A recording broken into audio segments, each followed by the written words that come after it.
Bless the name of the Lord. Thank God for the opportunity and the grace that we have this period of time. And I pray God will always be there for me and you in Jesus' name. Mo dúpẹ́ lọ́wọ́ Ọlọ́run fún oore ọ̀fẹ́ tá a tún rí gbà ní wákàtí yìí fún àánú àti ààbò Ọlọ́run lórí ayé mi àti rẹ̀. Ọpẹ́ àti ògo ló yọ orúkọ Olúwa. Ẹ jẹ́ á máa dúpẹ́ fún Ọlọ́run fún oore ọ̀fẹ́ àti àánú tá a tún rí gbà. Olúwa o ṣé, Olúwa o ṣé, o ṣé fún àánú àti ojú rere rẹ nínú ìrìn àjò náà. A dúpẹ́ fún ìrìn àjò náà bó ṣe ń bá wa rin ìrìn àjò náà tó ń darapọ̀ mọ́ wa. Ògo ló yọ orúkọ Olúwa. I bless the name of the Lord for the grace and the opportunity in this new journey, in this new week, in this new month. As we are going the month, as we are going the year, I thank God that you always there for us. Mo dúpẹ́ nínú ìrìn àjò náà bí Ọlọ́run ṣe ń bá wa lọ nínú ọ̀sẹ̀ yìí, nínú oṣù yìí, nínú ọdún yìí. Mo dúpẹ́ torí pé Ọlọ́run ò fi èmi àti rẹ sílẹ̀. Ẹ jẹ́ ká máa dúpẹ́ ọba tí ò jẹ́ kí èmi àti rẹ kó sọkún nínú oṣù yìí. Ọba tí ò ní jẹ́ ká ní àkọsílẹ̀ ibi nínú gbogbo. Ọba tí ò ní jẹ́ kí ayé ṣe kí ni o kó béèrè pé báwo la ṣe ṣe nínú ìrìn àjò ibi. Ògo ló yọ orúkọ Olúwa. Ẹ jẹ́ ká máa dúpẹ́ torí pé Ọlọ́run ó ní ó lè ṣe ohun gbogbo nínú gbogbo. Ọ̀rọ̀ náà sọ wípé ó ní òun lè ṣe ohun gbogbo nínú Olúwa tí ó ń fi agbára fún mi.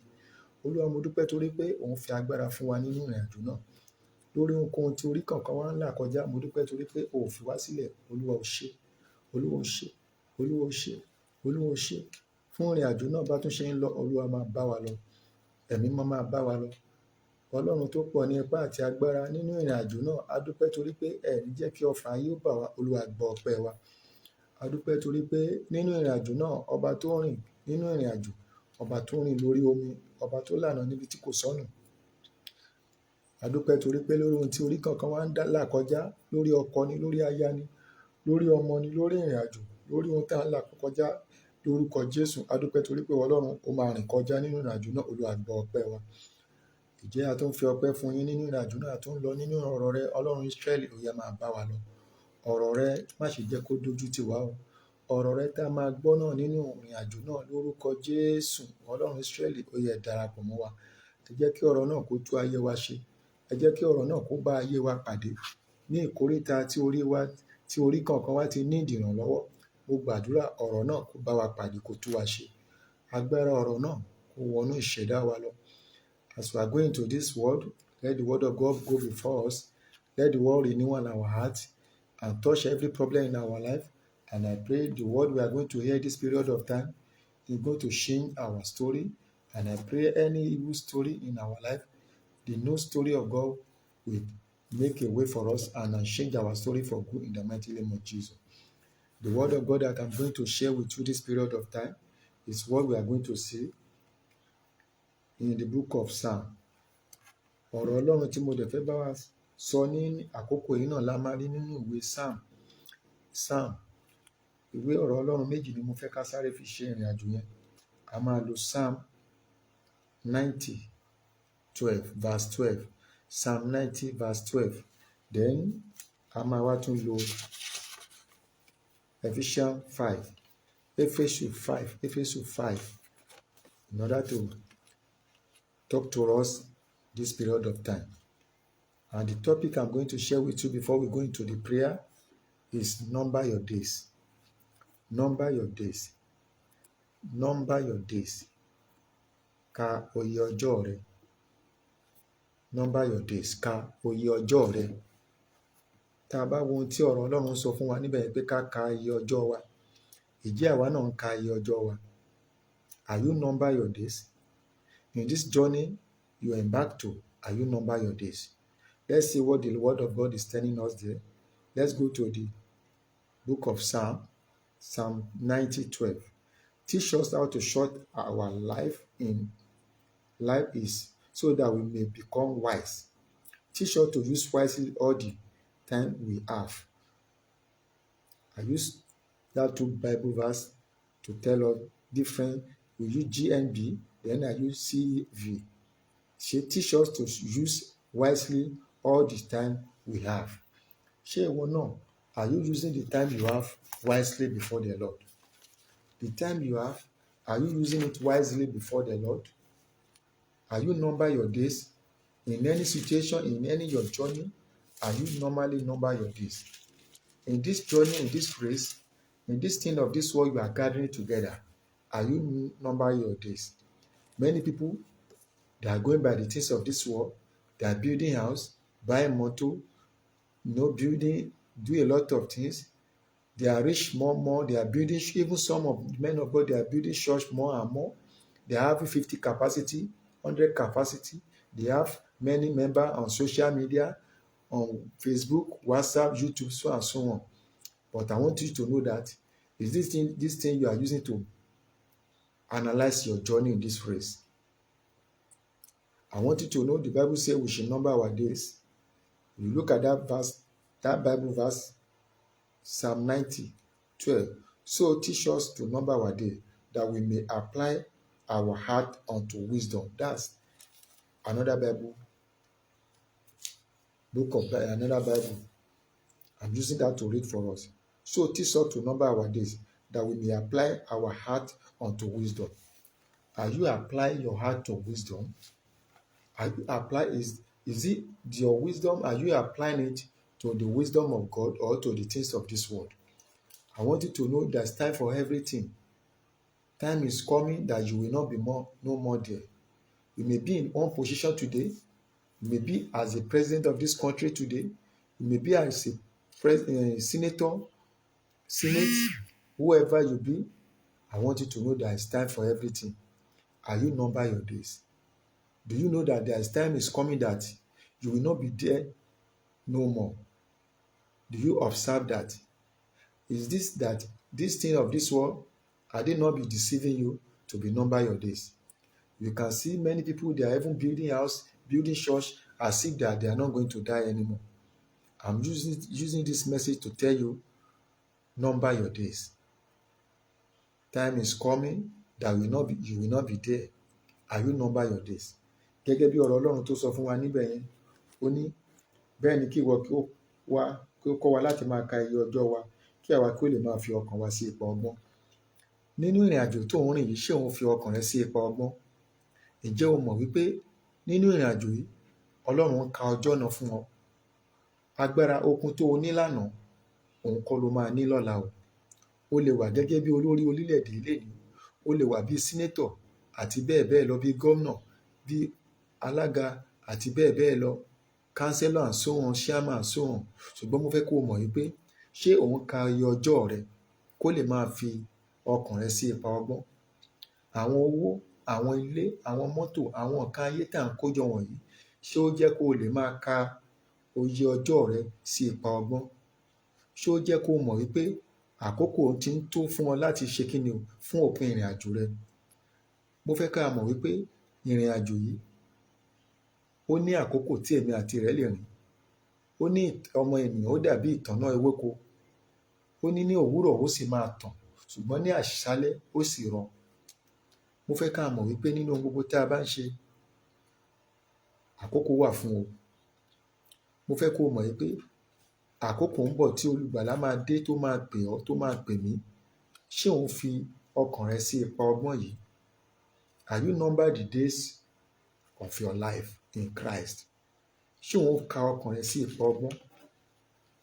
Gẹ́gẹ́ bí ohun tí mo ní fún wa níbí báyìí, one of the things that we should do as human beings is to number our days. Gẹ́gẹ́ bí ènìyàn, a gbọ́dọ̀ máa ka iye ọjọ́ wa nínú gbogbo tá a bá ń ṣe. Most people hate to be told that their day here on earth are numbered and that the end draw closer. Àwọn ènìyàn, many nínú àwọn èèyàn, many people, they don't want people to tell them that their day are numbered in this earth. That their day, the number of their day is getting near closer and closer. Ọ̀pọ̀lọpọ̀ ènìyàn ni ò fẹ́ ká máa sọ fún òun wípé àkókò ti ń súnmọ́. Ọ̀pọ̀lọpọ̀ èèyàn ni ò fẹ́ ká máa sọ fún òun wípé ọjọ́ náà ti fẹ́ máa súnmọ́ fún òun láti ṣe kíni, láti di ẹni àná. Ẹ wo ọjọ́ orí tí èmi àti rẹ bẹ̀rẹ̀ nígbà kan. Ẹ wo ibi tí èmi àti rẹ wà. Ohun tó o ní agbára láti ṣe ní some 5 years to come, ṣé o lè ṣe mọ́? Mo fẹ́ kó o mọ̀ wípé gẹ́gẹ́ bí a ṣe ń sọ yìí, ọ̀rọ̀ yìí jẹyọ sí èmi àti rẹ. Ṣé are you number your days? Ṣé òun ka oye ọjọ́ rẹ fún ọgbọ́n Ọlọ́run? Ṣé òun kà bí ẹni wípé ọ̀la ni Ọlọ́run lè dé bá ìrìn àjò yìí? Gẹ́gẹ́ bí mo ṣe sọ, mo ní some people they don't want people to tell them that the day is getting closer. Wọn ò fẹ́ ká máa sọ fún wọn pé ọjọ́ náà ti ń súnmọ́ àkókò. Many actually prefer to be fooled by people who promise them long life and prosperity. I think you can see what I'm telling you there. Many people, they are be fooled. They prefer to be fooled by people who promise them long life and prosperity. If you can see what I'm trying to tell us there. Many of men of God today, they will prophesy to your life. They will say, go into the world, go and prosper. Go into the Lord, go and live longer. Go into the world, go and prosper in prosperity. They will be telling you, promise you long prosperity in things of this world. But I want you to know, they are fooling you. Even you yourself, you call yourself man of God, you are prophesying to life for people that long and prosperity, for them to prosper in things of this world. I want you to know your day is numbered. I want you to know your day is numbered. This message is for one of you that I want you to know, go and amend your way. Amend your ways, because your day is already been numbered. If you call yourself man of God, you call yourself Christian, whoever you be, you call yourself Muslim or whoever, Afar Muslim, or anybody you are, I want you to know your day is numbered. Àwọn nǹkan kan wà tí mo fẹ́ ká mọ̀ ní pé àwọn ènìyàn wọ́n ti ń jẹ́ kán tẹ̀ wá jẹ nípa wípé kán máa sọ fún wa ní pé a máa gbé ìgbé ayé púpọ̀, a máa gbé ìgbé ayé ọ̀tun, a máa gbé ìgbé ayé láti máa prosper nínú ayé. Wọ́n á ní pé Ọlọ́run fi ọdún kún ọgbọ́n ajé ayé wa, lóòótọ́ ni ó fi kún, ṣùgbọ́n nínú ohun ayé ṣé òkè ò tí ń dé bá wa. Àwọn ìrìn àjò yìí mo fẹ́ ká mọ̀ wípé nípa pé wọ́n ṣe pọ̀ pé wọ́n prophesy sínú ayé mi àti rẹ for prosperity and long life. Ṣé ìwọ ń ka iye ọjọ́ orí rẹ? Ṣé o mọ̀ ẹ́ pé àkókò ti ń súnmọ́lé, pé Jésù ti fẹ́ẹ̀ dé nínú ìrìn àjò yìí? Ìwọ tó pera rẹ nínú ìṣọ́ Ọlọ́run, tó ń ra mọ́tò jọ, tó ń ra jet, tó ń prosper nínú ohun ayé, ṣé òun nọ́mbà ọjọ́ ayé rẹ? I want you to know that this message is for you. I want you to know your day has been numbered. I'm using this indirectly to tell you that your day has been numbered. As a man of God, as a Christian, as a Muslim, as a Afar or Christian, whoever you be, I want you to know this message is coming out for you. Your days has already been numbered. Ọjọ́ rẹ ni wọ́n ti kà sílẹ̀ fún ọ. Ọjọ́ rẹ ó ti ń súnmọ́ etílé. Ìwọ ìránṣẹ́ Ọlọ́run, ìwọ kan ni mò ń bá sọ̀rọ̀ yìí. Tètè lọ ṣe àtúnṣe, nítorí pé àkókò ti dé fún ìrìn àjò rẹ. Ọjọ́ ti ṣí tilẹ̀kùn fún ọ láti ṣe kíni, láti pa ìwé ìrìn àjò rẹ dé nínú ìrìn àjò ayé yìí. There is a time for me and you to close the book of our life. And once they close it, all the things you have done, they will read it for you when times come. If they are reading what you have done in this earth, is it good thing that they will read about you? Nígbà tí wọ́n bá pa ìwé ìyè rẹ dé ní ayé yìí, ṣé dáadáa náà máa sọ nípa rẹ? Ṣé rere náà wọ́n máa sọ nípa rẹ? Ṣé ohun ayé yìí náà fẹ́ fi ka ìrìn àjò rẹ pé o jẹ́ ẹni ìkàyẹ? Mò ń sọ fún ọ nínú ìrìn àjò yìí, àfáà ni, wòlíì ni, ohunkóhun tó wù tó bá jẹ́, tó jẹ́ pé o wà lórí ilẹ̀, tó jẹ́ pé a fi yẹ̀pẹ̀ àti omi a fi ṣẹ̀dá rẹ nínú ìrìn àjò yìí, mo fẹ́ kó mọ̀ pé your day has been numbered. Ìwọ kan ni ọ̀rọ̀ ń jáde fún, mo fẹ́ kó lọ ṣe àtúnṣe nínú ìrìn àjò yìí. Ìwọ ìránṣẹ́ Ọlọ́run kan ni mò ń bá sọ ọ̀rọ̀ yìí. Your day has been numbered. Ọjọ́ ìrìn àjò rẹ láti pa ìwé dé mọ́ ìrìn àjò yìí, nínú ìrìn àjò tó ń rìn lórílẹ̀-èdè, lórí ayé yìí, àkókò ti tó, ó ti súnmọ́ fún ọ láti ṣe kíni o, láti pa ìwé ìyè rẹ dé. Kí la fẹ́ sọ nípa tìrẹ? Ẹ lọ wo ọ̀nà tí ẹ ti kùnà, ẹ lọ ṣe àtúnṣe. Mo dẹ̀ gbàdúrà Ọlọ́run á ràn èmi àti rẹ lọ́wọ́. Ẹ jẹ́ ká sáré lọ sínú ìwé Ephesians. Ẹ jẹ́ ká wo ohun tó sọ fún wa níbẹ̀ ni. Ephesians 5:15-17. Ephesians 5:15-17. Ó ní, nítorí náà ẹ kíyè láti máa rìn ní ìwà pípé. Ó ní ká ṣe kí ni o? Ẹ kíyè láti máa rìn ní ìwà pípé. Ìwọ tó pera rẹ ní onígbàgbọ́ àbí tó pera rẹ ní Kristẹni, ṣé òun rìn ní ìwà pípé nínú ìrìn àjò yìí? Ṣé òun rìn ní ìwà pípé? Ìwọ tó pera rẹ ní ìránṣẹ́ Ọlọ́run, ṣé nínú ìrìn àjò ìwà pípé ló wà? Mo fẹ́ kó o mọ̀, mo fẹ́ kó o wo ìrìn àjò rẹ. Ó ní ẹ máa mòye ohun tí ìfẹ́ Olúwa já sí. Ṣé òun mòye ohun tí ìfẹ́ Olúwa já sí? Ṣé nínú ọrọ̀ ayé, ohun ayé tá à ń kójọ ẹ̀ la fi fẹ́ mọ ohun tí ọ̀rọ̀ ìfẹ́ Olúwa já sí? Ẹ bá wá wo ohun tí 16 sọ fún wọn, ó ní ẹ máa ra ìgbà padà nítorí búburú ni àwọn ọjọ́. Ṣé à ń ra ìgbà padà nínú ohun gbogbo tí à ń là kọjá? Ẹ wá wo 17, ó nítorí náà ẹ má ṣe jẹ́ aláìlóye, ṣùgbọ́n ẹ máa mòye ohun tí ìfẹ́ Olúwa já sí. Ẹ má sì ṣe mú wáìnì ní àmupara, nínú èyí tí búburú wà, ṣùgbọ́n ẹ kún fún ẹ̀mí. Ẹ sì máa bá ara yín sọ̀rọ̀ nínú sáàmù àti orin ìyìn àti orin ẹ̀mí. Ẹ máa kọrin kí ẹ sì máa kọrin dídùn ní ọkàn yín sí Olúwa. Ẹ wo ibi tí etí yẹn sọ fún wa. Ó ní ẹ má sì ṣe mu wáìnì ní àmupara. Kí la lè sọ nípa pé ká má mu wáìnì ní àmupara? Àwọn ohun ayé yìí ni. Ìwọ tó pera rẹ ní ìránṣẹ́ Ọlọ́run, o pera ní wòlíì Ọlọ́run, o pera rẹ ní àlùfáà Ọlọ́run, o pera rẹ ní onígbàgbọ́, o pera rẹ ní kìrìsìtẹ́nì àbí alábàálà ìgbóhùn tóun tó bá jẹ́ àbí onígbàgbọ́. Àwọn tó jẹ́ president, tó jẹ́ senator, tó jẹ́ bẹ́ẹ̀ bẹ́ẹ̀ lọ, ṣé o ti ń mu wáìnì para? Kí ni nǹkan tá à ń pè ní wáìnì yìí gẹ́gẹ́ bí ọ̀rọ̀ Ọlọ́run? Àwọn wáìnì yìí ni àwọn nǹkan ayé yìí. Ṣé kò ti ń pa ọ́ bí ọtí? Ṣé o ti ń mu àmupara nínú nǹkan àwọn ayé ìwọ̀nyí? Ọ̀rọ̀ yìí ń jáde sí ọ gẹ́gẹ́ bí mo ṣe sọ pé ó ní ká máa ka iye ọjọ́ wa. Ṣé o ti ń mu àmupara pẹ̀lú nǹkan ayé? Ṣé ohun ayé yìí ò ti ń pa ọ́ gẹ́gẹ́ bí ọtí? Ṣé kò ti rúbọ ọ́ lójú tó jẹ́ wípé kò lè jẹ́ kó o ní oore ọ̀fẹ́ láti máa mọ̀ pé àkókò ìkẹyìn ti dé fún ìrìn àjò rẹ? Ṣé kò ti ń rúbọ ẹ́ lójú sí ọtí yìí ò ti pa ẹ́ tí ò jí jẹ́ kó o mọ̀ wípé a ti ń kanlẹ̀kùn ìwé ìrìn àjò rẹ láyé àti fẹ́ pàdé? Ṣé o mọ̀ pé ó ti tó àkókò fún ọ láti lọ ṣe àtúnṣe? Nítorí pé mò ń sọ fún ọ, ìwọ ọmọ arákùnrin yìí, ìwọ arábìnrin yìí, ìwọ ìránṣẹ́ Ọlọ́run yìí, ìwọ gan ni mò ń bá wí. Ṣé ohun ayé yìí ò ti jẹ́ kó o wọbọ̀ ẹ́ lójú, tí ò ti ń pa ẹ́ létí, tí ò ti jẹ́ kó o mọ̀ pé a ti ṣetán láti pa ìwé ìrìn àjò rẹ, a ti ṣetán láti pàdé? Tá a bá pàdé ní àṣálẹ̀ yìí, tá a bá pàdé ní àkókò yìí, ṣé ohun tó o gbé dání nì, wáìnì tó ti ń pa ọ́ nì, ohun ayé tó ti ń pa ọ́ bí ọtún yìí, ṣé ó lè jẹ́ kó o rí Ọlọ́run? Ṣé ó lè jẹ́ kí ìrìn àjò yìí kó jẹ́ o káàbọ̀ ọmọ ọ̀dọ̀ rere fún èmi àti rẹ? As I was saying, I want you to notice something, that Ephesians 5:15-17. So be careful how you live. He said you should be careful how you live your life. In the things of this world, how do you live? The word of God is telling you you have to be careful in your journey of this life. In your book of this life, you have to be careful. In the journey of this life, you have to be careful as a man of God, as a Muslim, Afa, whoever you be, prophet and prophetess, Christian, whoever you be. I want you to know that they are telling you that you should be careful the way you live in this journey. Not as fool. They say you should not live as a fool, but as those who are wise. Like people that do what? Like people that are wise in this journey. Are you wise in the word of God? In this thing of this world, are they not be deceiving you? Are you not be drinking wine? Are you not be seeing yourself in the position that the things of this world have already made you to be drunk, that you cannot see what you are doing? Because this time has already come.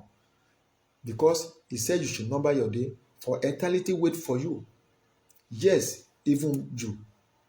I want you to know, if this eternity that is waiting for you, are you going to achieve that aim? A case study of this character and the great men in contemporary history reveal that men who maximize their day were men who made it a daily habit to number their days. A men that who maximize their days were men who made it a daily habit to number their days. Those who live a full paradise, believing that they will be here forever, are often caught unaware by the cold hand of death, applying the heart unto wisdom. I think you can get that. As we discuss this subject, it is needful to check Psalm 90:12 in the Contemporary Evening's Bible. Teach us to be wise all the days we have. I want you to be wise. I want you to know that don't live by the way of fool. Maximize the habit to number the day of your life, so you can know what you are doing. As the Bible says, it says, make the most of every opportunity for doing good these evil days. because every day is evil. Don't act trustless, but try to understand what the Lord wants you to do. Try to understand what God wants you to do. Don't be drawn with the wine because that will ruin your life. Instead, let the Holy Spirit fill and control you. What are the things they are telling us about wine? They are trying to tell us there as a wine is the things of this world. Don't let this thing of this world deceive you, because the door is knocking. For you, for me, the door is knocking. It may be you tomorrow, it may be me, but if you be you tomorrow, or be you tonight, or be you today, are you going to be counting worldly? Are you going to meet that journey? Are you going to be able to give good? Are you going to be pronounced to you at the end of the day that you are welcome, a good servant? Act like people with good sense and not like fools. These are evil times, so make every minute count. Don't be stupid. Instead, find out what the Lord wants you to do. Don't destroy yourself by getting drunk, but let the Spirit fill your life. I think you can see. Number our day, entering, applying our heart unto wisdom. The wisdom has to do with learning to make every minute and seconds count. To make every minute count in entirety, we must daily find out what the Lord wants us to do. It is not every godly task that is meant for you. Knowing what God wants you to do part time will save you from all entirely embarrassment of having run in vain at the judgment seat of Christ. Your priority should be to do God's will and work and to be finished there. The Bible says, trust in the Lord with all your heart. Do not depend on your own understanding. Seek wisdom in all you do, and it will direct your path. That's Proverbs 3:5. So ẹ jẹ́ kí Ọlọ́run kó máa tó kíni o, kó máa tọ́ wa sọ́nà nínú gbogbo. Ẹ jẹ́ kí ìmọ̀ Ọlọ́run kó máa ṣe kíni o, kó máa tọ́ wa sọ́nà. Ẹ jẹ́ ká ní ìmọ̀ Ọlọ́run nínú gbogbo tá a bá ń ṣe. Ká má ṣe tẹ̀ sí ìmọ̀ ara wa. Ẹ jẹ́ kí ìmọ̀ Ọlọ́run kó máa darí wa gẹ́gẹ́ bí ìwé Proverbs 3:5 ẹnìkan.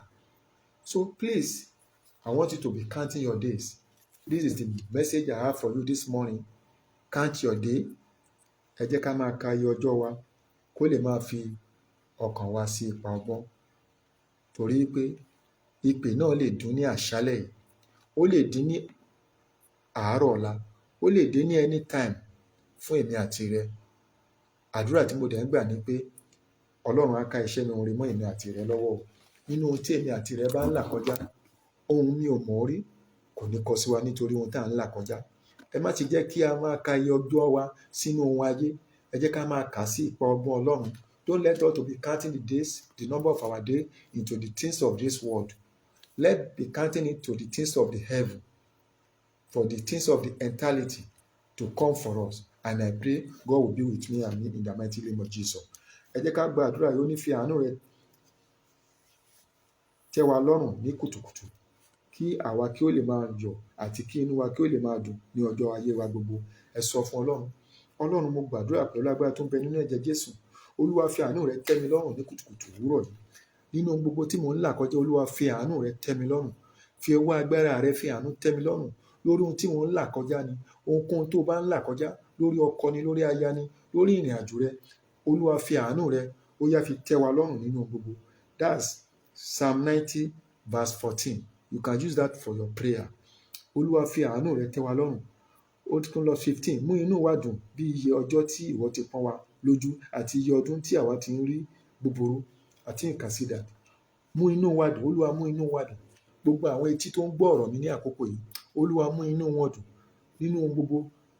Olúwa dá ọgbọ́n wọn kò sì mú inú wọn dùn ní gbogbo ọjọ́ tí a ti pọ́n wọn lójú. Gbogbo àdúrà ní gbogbo ọjọ́ tí a ti pọ́n wọn lójú nínú ìrìnàjò rẹ, Ọlọ́run kó mú inú rẹ dùn. Gbogbo ohun tó ń pọ́n ẹ lójú ní ìrìnàjò, lórí ọkọ ni, lórí aya ni, lórí ọmọ ni, ọba dániwáyé, mo pèsè agbára ọ̀run nínú ìrìnàjò náà kó mú inú rẹ dùn nínú gbogbo. Nínú gbogbo tó bá ń là kọjá, ọwọ́ Ọlọ́run kó mú inú rẹ dùn. Nínú ohun tó ń là kọjá, ẹ̀mí mọ́ kó mú inú rẹ dùn. Lórí ọkọ ni, lórí aya ni, ọwọ́ Ọlọ́run kó mú inú rẹ dùn. Mo gbàdúrà pẹ̀lú agbára tó ń bẹ nínú ẹ̀jẹ̀ Jésù, ẹ̀mí mọ́ kó mú inú rẹ dùn. You can look at that verse 15. He said, make us glad according to the day. where thou hast afflicted us, and here where we have seen evil. And I pray God will make you happy in every afflicted year, afflicted day in your life. You can use that Psalm 90, verse 13, 14, and 15 to pray this night or tomorrow morning or this morning when you wake up. Use that Psalm 90, 15, 16, 17 for your prayer. And I pray God will be with you. God will always be with you. Mo gbàdúrà fún yín ní orúkọ Jésù. Ọlọ́run á wà pẹ̀lú wa. Á mú inú wa dùn ní gbogbo ọjọ́ tí a ti pọ́n wa lójú. Gbogbo ìrìn àjò wa nínú ìrìn àjò. Ní gbogbo ọjọ́ ọdún tí àwa ti rí búburú. Ọlọ́run á dá ìbò wa padà. Jẹ́ kí iṣẹ́ rẹ kí ó hàn sí àwọn ọmọ ọ̀dọ̀ rẹ àti ògo rẹ sí àwọn ọmọ wọn. Gbogbo iṣẹ́ Ọlọ́run nínú ayé wa hàn sí òdodo nínú ayé wa. Mo dẹ̀ gbàdúrà ní ìkóríta tí ayé ti pọ́n èmi àti rẹ lójú, ọ̀run á múnú wa dùn. Gbogbo ọjọ́ tí a ti rí búburú nínú ìrìn àjò náà, ọwọ́ Ọlọ́run á mú kúrò. Á ká búburú kúrò nínú ìrìn àjò wa. Bí ọwọ́ Ọlọ́run ṣe ń ká kúrukúru kúrò ní ojú ọjọ́ lónìí, mo gbàdúrà gbogbo ohun tó jẹ́ rúdurùdu nínú ìrìn àjò mi àti rẹ, lórí ọkọ ni, lórí aya ni, lórí iṣẹ́ rẹ, lórí ìrìn àjò ayé rẹ, mo gbàdúrà ọ̀run á ká kúrò. Ọwọ́ Ọlọ́run á ká kúrò. Gbogbo ìwọ tí ò ń wá ọmọ ni, ò ń wá ọkọ ni, ò ń wá aya ni, ó ti pẹ́ tó ti ń gbàdúrà gbogbo ohunkóhun tó lè jẹ́ kùrukùru nínú ìrìn àjò rẹ, mo gbàdúrà ọwọ́ Ọlọ́run bó ṣe ń ká ọjọ́ ìbí kúrò, tó ń ká ọjọ́ àná kúrò, tó ń mú ọjọ́ òní wọlé, tó ń ká òkùnkùn kúrò ní ọjọ́ òní tí ìmọ́lẹ̀ ń wọ ọjọ́ òní. Mo gbàdúrà gbogbo ohun tó jẹ́ ìṣòro bẹ́ẹ̀ nínú ìrìn àjò rẹ kí ọwọ́ Ọlọ́run kó ká kúrò ní orúkọ Jésù. Gbogbo ọjọ́ búburú tí ìwọ ti ń rí ọjọ́ búburú, Ọlọ́run kó fi ọwọ́ agbára kó ká kúrò nínú ìrìn àjò rẹ. Kí àánú Ọlọ́run kó fọhùn. Bẹ́ẹ̀ ló ṣe máa rí, kò ní yí padà. Ní orúkọ Jésù Kristi Olúwa wa. Àmín. Àmín lórúkọ Jésù.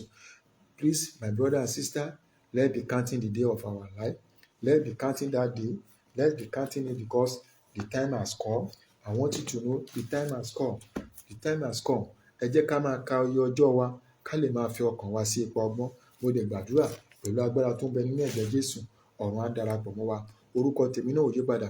Èmi náà ni Evangelist Kọ́láwọlé Emmanuel Ògúnṣakin, ẹni tí gbogbo èèyàn mọ̀ sí ọ̀rọ̀ Ọlọ́run. Mo dẹ̀ gbàdúrà ọ̀rọ̀ Ọlọ́run kò ní fi èmi àti rẹ sílẹ̀.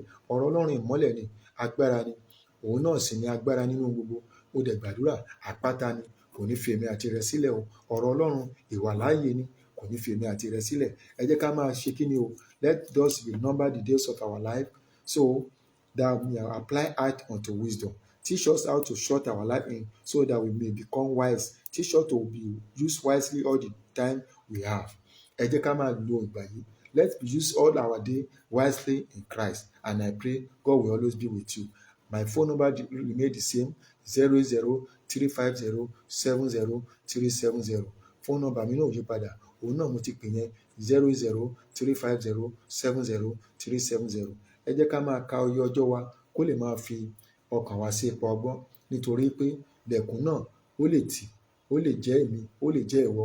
Ìwé ìrìn àjò èmi àti rẹ láyé ó lè ń ṣe ìwọ ni, ó lè ń ṣe ìwé mi ni. Tí wọ́n bá pàdé, kí wọ́n máa ká mọ́ èmi àti rẹ lọ́wọ́. Gẹ́gẹ́ bí ìránṣẹ́ Ọlọ́run, ohun náà kọ sí ọ, ṣe àtúnṣe nínú ìrìn àjò, nítorí pé àkókò ti dé. Ìrìn àjò náà ti dé fún ọ nínú ìrìn àjò, níbi tí o ti ṣì ìwà wò, níbi tí o ti ṣe àṣìṣe nínú ìrìn àjò iṣẹ́ ìránṣẹ́ yìí. Ẹ padà kẹ́ ẹ lọ ṣe àtúnṣe, nítorí pé ọ̀rọ̀ náà ti jáde o. Ó kù sí ọwọ́ èmi àti rẹ ká ṣe àtúnṣe.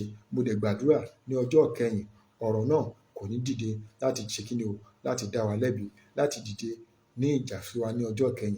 Bẹ́ẹ̀ ló ṣe máa rí, kò ní yí padà. Jésù Olúwa wa. God bless you. We meet another time.